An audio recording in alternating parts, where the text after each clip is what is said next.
Hello everyone, and welcome back to this, the final webcast of the 2014 Virtual Fair for International Students. I'm Rhett Miller, here once again as your host for this final webcast. And in this webcast we're going to focus on something that is a real hot topic for international students all over the world, and that is scholarships. And I know everyone wants to know about scholarships. So we have very fortunately been able to arrange a group of very, very talented individuals here at the university who are scholarship award winners. And they are going to talk to you about this very important topic. So I'll start by introducing our panel here. Over on the left of your screen, you have Carla.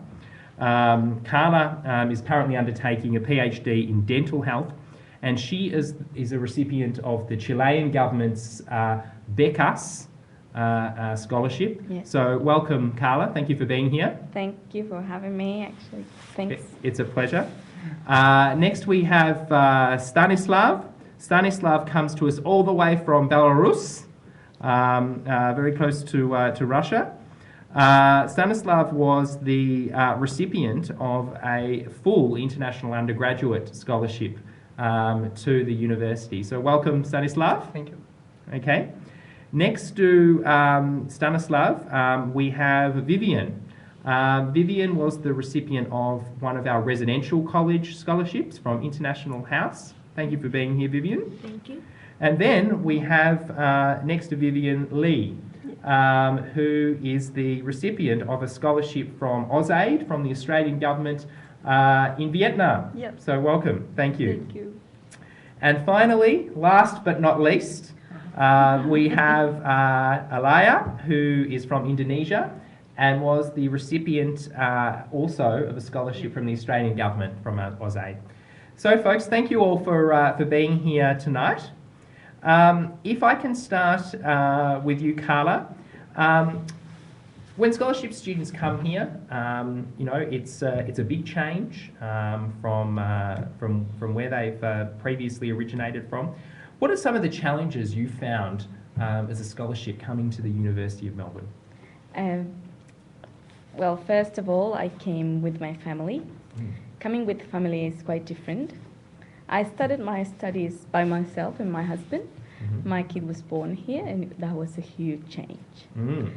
After that, I continue my studies. I'm doing PhD now, and the PhD course and the research field has many, many challenges.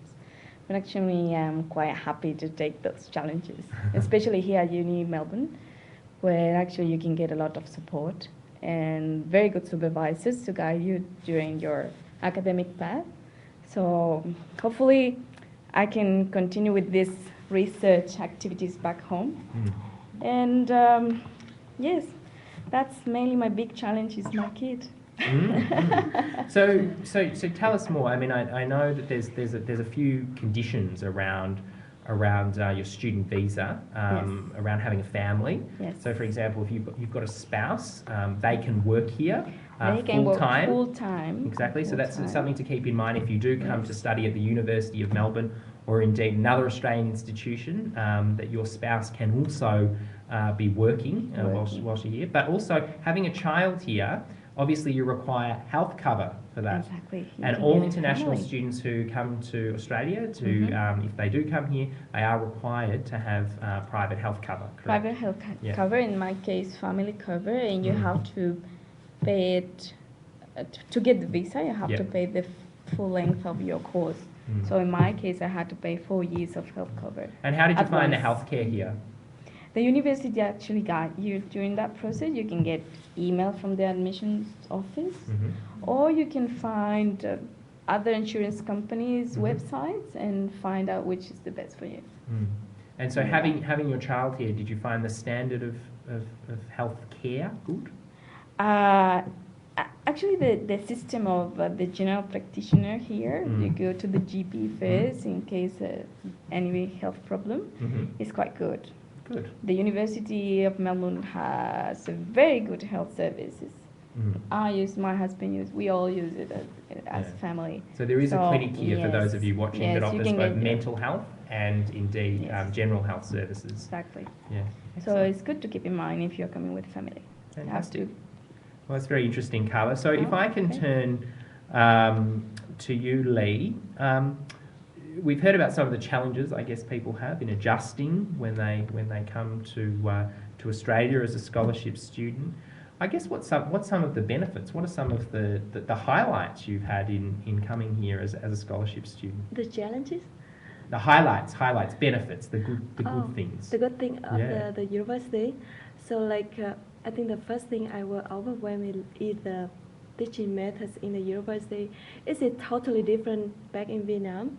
Like from the way the lecturer give the lecture, tutorial, we don't have that in Vietnam. The assessment is different as well. At first I was overwhelmed and I was scared, but the teacher as well, the tutor, they are really, really helpful. You can imagine at midnight I send them email like I have that problem, this problem, blah blah, and then in the early morning I got the reply. Yeah. So you found the academic staff to be quite responsive. That's good. Yeah. And another thing is I'm studying in Australia, so not only get the knowledge of the practical example in Australia, but around the world. It's really practical and interesting. Have the comprehensive knowledge about something. I really like it. Yeah, so you found that sort of international perspective that maybe you had less of in Vietnam, and I don't know, less in Chile. Maybe you're getting more of it here. Multicultural thing here in Melbourne is amazing. Yeah, and do you find that helps your research as well, like exchanging the perspectives? In my particular case, I'm doing a project involving oral health status in Australian and Chilean kids. Ah, okay. So you can involve your country and do comparative studies with what's going on in Australia. And you can compare health access, healthcare, many things are different. And you can go back and improve that in your country, following a good example. Yeah, fantastic. Yeah. So if I can turn now to you, Stanislav. You're the recipient, as I mentioned before, of our International Undergraduate Scholarship. So that's a scholarship that comes from the university. We offer 50 of these scholarships every year. There's 10 which cover all your fees, which you won, 10 which cover half your fees, and then there's 30 which cover one-off payments of $10,000, so roughly a third of 1 year's fees. A lot of the students who are watching, they'll have looked for scholarships from Melbourne and from other universities. So I wonder if you could indicate to us, I guess, what was the search you took in order to find out about scholarships and work out, what was the scholarship that was right for you? You're a high achieving student. What was the search you used to find out about your scholarship? Yeah, I came from a very poor family, so the scholarship was essential for me to continue my education, and I knew that my grades were relatively good. So I just opened the league table, pretty much, and I just opened every university from the top of the league table. Wow. So that is very random search. And in addition, I studied in UK. I did A-levels, and I knew that universities in UK normally don't offer full scholarships, apart from probably Oxford and Cambridge. So I had to look outside the globe. So main countries were America and Australia. But I really like the climate in Australia. We're not outside the globe. We're still in the globe, I promise. We're still on the globe. I know we're a long way away, but we're still on the globe. But yes, continue, sorry. So you're saying, so you looked at Australia and America? Yes, Australia and America. And I really like the University of Melbourne because of the generous support that it provides. And I just thought, why don't I give it a try? And hence I'm here. Yeah. So what was the process you used? You decided on Melbourne. Did you write to anyone? How did you find out about scholarships? The system in Europe is quite different. We start studying in September. And I had a few offers from universities which I meant to studying in September. But I did not have money to simply go there, so I had to decline them. And at this time, I applied for University of Melbourne, through the online system application. Yep. And I read all the conditions about the scholarship all online. I did not even meet a single representative. Yep. And I just waited for the response in a prayer. And I was lucky enough. So that's a very good point. So for those undergraduate scholarships, you don't have to apply separately. You'll automatically be considered. And that is the same with our graduate coursework scholarships as well. You will automatically be considered for those scholarships with your application. Yeah. Yeah, that's exactly. It was a very good process. That I didn't have to fill any other statements or anything. Just straight to the point. Just wait. Yeah. I guess another thing to keep in mind too is that for most of our admissions here with at undergraduate level at least, it is just about your academic grades.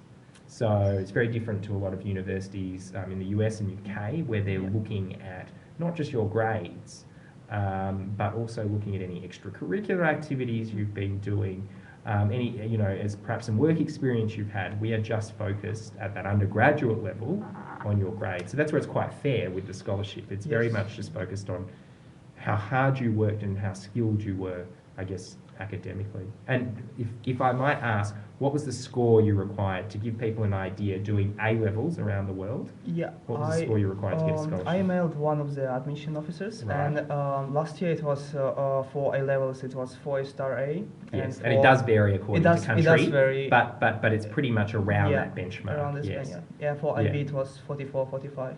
Excellent. Excellent. Yeah. So that's a good. I think a lot of you watching who are potential undergraduate students might be thinking, with my predicted score, where will I sit? And that gives you a pretty good idea of the sort of level you'd be needing for a scholarship. So they are quite competitive. Okay, that's really good, Stanislav. With a lot of scholarships that are on offer, particularly those that are offered at graduate level, be it for research or coursework, there's conditions attached to those scholarships. So Lee, if I can turn to you, you've done an AusAid scholarship, as we mentioned before, so that's funding from the Australian government.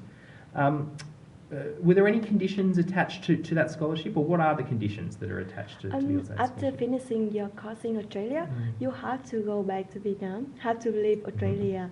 So go back to my home country at least for 2 years, not go back to Australia. And in that time, like, to contribute to your society, like you promised, like you talked in the interview. So for AusAid students watching, you're bonded to return to your country because the idea is that you're going to give back to the society that you've come from, and you've gained this extra knowledge.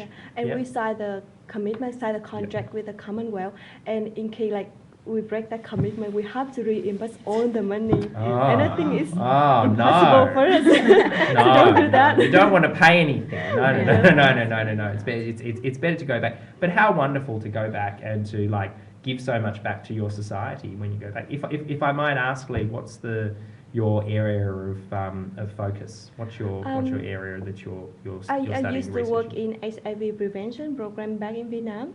So I think after my course, I still work on health promotion program in Vietnam. So I think about contribution is something really big to me. Just think simply can do my job better. No, that's excellent. So, I mean, that's a little bit about, I guess, how your particular programs enable you to give back. I'll talk now to Aria, who is also an AusAid scholarship recipient. In terms of your particular program, how do you see it giving back to Indonesia, where you're from? Well, in Indonesia, I'm a GP and also a lecturer at the medical school. So with the knowledge and the skill that I get from here, I hope that I can return it to the students.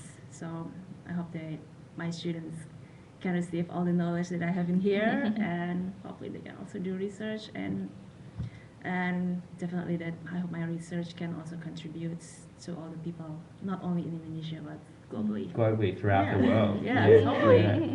And how have you found your research colleagues here at Melbourne? What have you struck up some good bonds, some good links with your research colleagues here? Yes. Well, in my department, this is the physiology department at medical school, we have this group lab. Yep. Yep. And then there's the other lab with their group members. So we have this seminar and talk about our research and how we can develop it to be better. So yeah, I have a good supervisor. And I think all supervisor in Australia is really good. Yeah, you found it to be reasonably responsive. Yeah, good. Well, if they are responding to emails at midnight, that's good to hear. They're earning their money. That's very good. Okay, so I guess that's how the AusAid program enables you to give back to the respective countries that you come from. What about, I guess, other scholarship programs that we have that are on offer from the university? Some of those include housing scholarships. So the university also has a range of residential colleges. Yep. And one of those residential colleges where a lot of international students go and study is called International House. Now, these particular residential colleges, such as International House, do offer scholarships, and as I mentioned before, we have a recipient of one of those here in the form of Vivian. So Vivian, can you tell us a little bit about your scholarship and what were the requirements behind it? So my scholarship is basically based on 3 different areas: financial need, academic excellence, and of course contribution to the cause. So basically scholarship in colleges varies around. So there are scholarship that's based mainly on academics excellence, some is mainly on financial difficulties, or some is like all-rounding, like for example mine. So with this, because to stay in college is actually not really cheap. Yep. So, but it gives students, like for example myself, a opportunity for me to stay in college for a longer period of time, 1 year, 2 years, or for like me 3 years. So from there I learned a lot. So particularly in International House, so the name itself is pretty self-explanatory. So it's international. So I get to meet people from all around the world. So there are around 40 over countries. So by then I will meet people with different cultural background, different beliefs, and we learn how to live together in harmony together. And of course, we have a lot of different activities and student club as well, which is I'm actually a treasurer of International House. So fantastic. From there, I get to learn how to work with people of different culture and learn how to communicate and of course tolerate with each other. And more importantly, you learn how to manage the money. You're in charge of the money. Yeah, and of course, great. College is also a really good start, especially for first-year students, with emotional help for being homesick, and of course, like academic help as well, because we have additional tutors from residential or non-residential, whether or not from like Melbourne Uni itself. So I think it's really a good opportunity for a lot of people to experience it once in a lifetime. Yeah. So we haven't sort of touched with the webcast tonight much on accommodation. And you just mentioned before the tutorial system that is available at the different residential colleges. Do you want to talk a little bit more about that? So basically, you will receive tutors in uni as usual, and at nights. For example, for International House, Monday, Tuesday, and Wednesday nights, you will have additional tutorials. And for first year, you will have tutors for every single subject, as long as there are more than 3 students doing it. And you will have tutors from uni itself, or they will hire tutors from other uni or maybe some other working people who have expertise in that field. Yeah, so it actually helped a lot. Yeah. So particularly for international students, it's very good to have that sort of extra level of care and assistance in the evenings. And I mean, as you say, a lot of students are maybe a little bit turned off by residential colleges because they are quite expensive, but there are quite a few scholarships available at a lot of the different colleges, so it is worth considering. And it's not just strictly academic merit. It's also financial need, or indeed a mix. And contribution to the college. That's right. That's right. And that's something that's very important to think about if you are looking at applying to a college, because the application isn't just about academic merit. As I mentioned before, with most of our undergraduate programs, admission is just on your academic score, whereas with the colleges, it is much more like the US and the UK, where they're looking at your academic score, what extracurricular activities you've done, and they'll indeed invite you to an interview to determine whether you get into the college. And that interview is done over Skype or it depends. Some scholarships do not have interviews, like mine didn't have one. But some scholarship, they do. But for the college, did you have an interview to get into college? Oh no. Okay, No. so it does depend on the particular college. But yeah, many of the colleges do have an interview requirement. And I think that that's what makes the colleges such special places, because they've chosen the students on how much they can contribute to the college. Yeah. You know, so if it's, I went to a college, I'm very biased, but they are wonderful places, and if you do either have the means or can get a scholarship, worth considering. Yeah, totally. It's a very good experience, which I think a student will only get it once in a lifetime. Yes. So no regrets. No regrets, Yep, no regrets. definitely. And I'm sure there's no regrets at those college parties that you're having all the time. Oh, yes. Yep. Very good, That very one good. as well, yep. So you do get to have some fun as well, which is great. Okay, folks. Well, that's about all for the sort of the questions from me. I think it might be time now to turn to our viewers watching around the world to see what questions they have for us. So we'll have a look here. And the first question comes from Josephine Suchi, and the question is, if scholarships are only given to top graders, it's quite unfair because not all top graders need a scholarship. This is a very, very good question, Josephine, and it is indeed the case that we do this on the basis of academic merit. But remember that also with our residential colleges, we have scholarships that are based on financial need as well. And keeping in mind that because our admission criteria, at least at undergraduate level, is purely academic based, it makes sense that the scholarships are also academic based, because everything is academic based. I do understand what you are saying, and it is, you know, in some cases, I guess, at different institutions, there is the possibility for scholarships for admission to the university on financial need. But at Melbourne, because we measure everything by that academic criteria, that's the focus. Yeah. But also, you know, as I said, and as Vivian knows, with residential colleges, it is quite possible to get a scholarship on the basis of financial need. So thank you, Josephine. That's a very, very good question.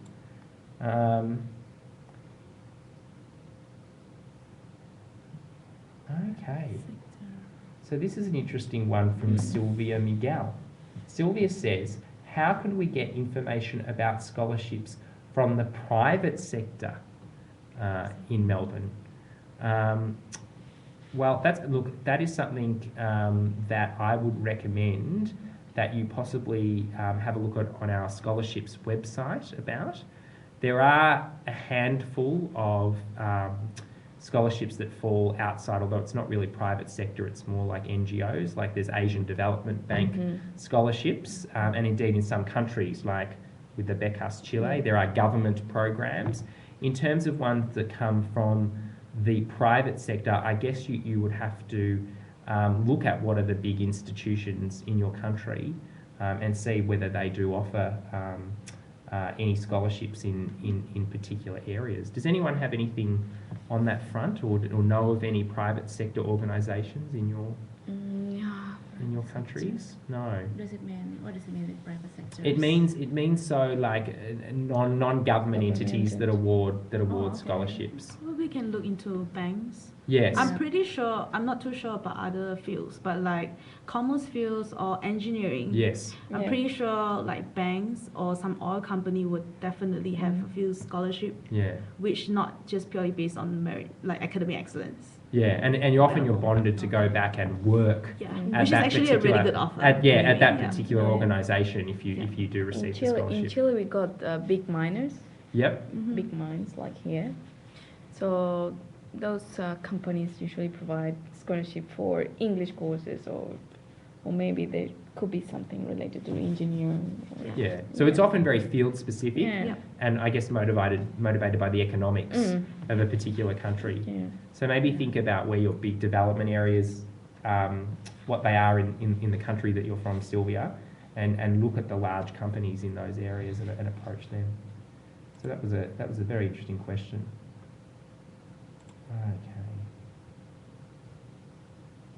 Okay, well this is a very open question, which so this comes from Ahmed Hakil. Ahmed says, do students have the chance to be involved in research activities? Wow. Yeah. Okay. Well, Yeah. Maybe. if he talks about undergraduate level, then there are some student-run programs which I joined in particular, called IGM. So it's in the field of synthetic biology. What we do is we have to make our sort of own project in synthetic biology field. So we modify bacteria to produce some certain proteins. And then we have to fly to Boston and present our project, Wow. along with other universities such as MIT and Harvard to compete for the prize. So yes, there is an opportunity in undergraduate level to do some research. So because I And- deal with medical field, so this is relating to medicine. And that's specifically to in your Bachelor of Biomedicine it's program. yeah. Yeah, you've had the opportunity to Yeah. do that. Yeah, that was- And I guess there's also the opportunity to work with some like leading researchers in the from biomedical field. Yeah, from the second year you have the opportunity to apply for a sort of workplace in the laboratory as well. Mm-hmm. And yeah, this is another opportunity, Yeah. which is more broad. You sort of don't focus on what you want to focus, but Yeah. it's again a Yeah. research opportunity. And I think a lot of students watching would probably presume that at undergraduate level you wouldn't have those opportunities. And look, it does depend on the faculty whether Yeah. you will have that That's sort of right. opportunity. But certainly with biomedicine, that is an option. Of course, obviously, we've been talking to all of you tonight. Yes, when it comes to Melbourne, we are the largest research university in Australia. And if you're doing a PhD, you're doing research all the time. So thank you, Ahmed. That's a good question. And thank you, Stanislav, for letting us know about what's available at undergrad level. Okay, here we go. Let's have a look at some of these. This is a long question.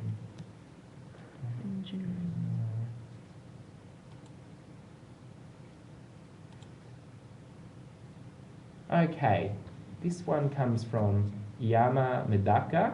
Yep. They say, is it possible for an international student to work on campus? That's a Yes. very good question. I am working Okay, under Vivian, the take it away. Tell us about the possibilities to work on You campus. can work as a librarian Mhm. or as an RA or as a tutor depending on your academic excellence. And of course, as a student coming from college, you have job opportunities in college as well. Mm. Like for me, I'm working as a librarian as a residential advisor. So where I advise people about emotional stress mainly. Mhm. So yeah, there are actually a lot of opportunity, and the pay is actually pretty good as well. So Mm. yeah, but of course there's a 20 hour maximum, like 20 hour Per Yeah, visa. so maximum. so yeah, for for our 40 visa. hours per fortnight Yeah. within Yeah. one fortnight. Yeah. That's right. Yeah. So the visa restricts you to 40 hours of work per fortnight per day. You can, sorry, you Yes. can also check the careers online. Mm. There's a It's in the website. there's a It's website in that Melbourne website. part of the website. So you'll just log in and you just search Job in opp- campus. Yeah. That's job right. opportunities That's right. for students, Yeah. and And they then are you have- promoted. And then in terms of your visa as well, unlimited work during the holidays as well, during Yeah. the break as well. That's Exactly. important for everyone to know too. I think something too that we haven't maybe touched on tonight for those who are watching are the post-study work rights that I know you guys don't necessarily have it because you're scholarship students and you're bonded to return home or whatever. Yeah. But for those of you who can potentially stay here because they're not bonded to return home as part of their scholarship, there are really good post-study work rights for all international students. So for example, if you do a 3-year bachelor degree, you can remain, or a 2-year master's degree, you can remain in Australia for 2 years after you graduate. Alternately, if you do a master's by research, it's 3. A PhD, you can stay for 4 years after you graduate, and that's guaranteed. So that's unfortunately not Not you us. guys here, which is such a shame because we want you here. We want you here. But that's that's a great opportunity for those students who are all international students who are considering Melbourne or another Australian institution. So that was a very, very excellent question, Iyama. That actually now brings us to the end of the webcast for this year's virtual fair. So I'd like to thank all my guests here on the panel this evening. Thank you for making your time to come in and give us a wonderful explanation about scholarships that are available to international students. And thank you, more importantly, to the viewer, all you international students out there who have been watching over these webcasts over the course of the last few hours. Please stay on now for the remainder of the fair and feel free to chat with any of our friendly staff who are in the 3 booths. They can answer any of your questions at any time. The fair will run right through until 11 a.m. tomorrow morning Australian time. It's currently 11:45 p.m. here, so there's still several hours left to chat. I wouldn't recommend you stay the whole time, but please, if you do have any further questions, get onto those booths. So thank you all once again for joining us, and we look forward to seeing you again next year. See you then. Thanks.